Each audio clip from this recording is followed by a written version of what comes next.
សួស្តីអ្នកនរសម្រាប់វីដេអូនេះខ្ញុំចេញទាំងយប់ទៀតហើយដោយសារខ្ញុំឃើញយុវជនថៃដែលជាយុវជនដែលថាចំនួនក្រោយមិនមែនដូចជាកាចាស់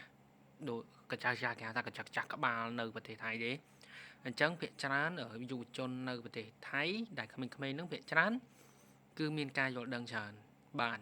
អាហ្នឹងខ្ញុំមិនមែនសរសើរទេប៉ុន្តែមែនជាក់ស្ដែងគឺគាត់មានការយល់ដឹងច្រើនតាក់ទងជាមួយសង្គ្រាមខ្មែរយើងជាមួយនឹងប្រទេសថៃហ្នឹងក៏ពួកគាត់ឥឡូវហ្នឹងគាត់ចាប់ផ្ដើមចេញបន្តវ៉ាយគាត់ថា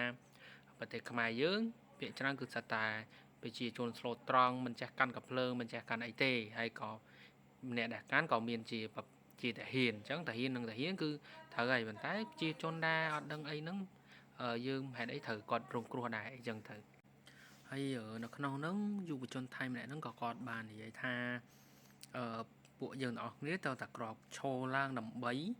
តវ៉ាបញ្ឈប់សង្គ្រាមនឹងទាំងអស់គ្នាអត់ចង់ឲ្យមានទេ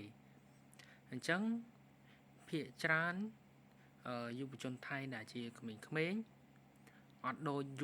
យុវជនទេមិនដឹងថាហៅយុវជនហៅអីរបៀបថាជាជនជាតិថៃមនុស្សចាស់ហើយការគិតរបៀប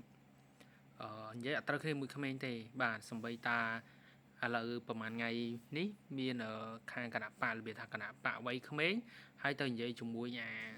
តាណាមិនដឹងទេតាហ្នឹងរបៀបមិនដឹងថាចេញមកពីណាទេនិយាយអត់ចូលគ្នាទេបាទហើយខាងយុវជនវ័យក្មេងក៏សួរថាធ្វើសង្គ្រាមហ្នឹងបានអីហើយចង់ធ្វើរយៈពេលប្រហែលឆ្នាំហើយធ្វើទៅវាបានផលអីគេអាតានោះវានិយាយថាធ្វើទៅដើម្បីអីដើម្បីឲ្យខ្មែរចាញ់ដើម្បីឲ្យខ្មែរកំហ៊ានជាមួយថៃអីអញ្ចឹងទៅអាហ្នឹងគឺគំនិតវាថាគំនិតចាស់អត់អភិវឌ្ឍទេវាទៅធំនឹងវាដូចក្មេងយុវជនចំនួនក្រោយទេ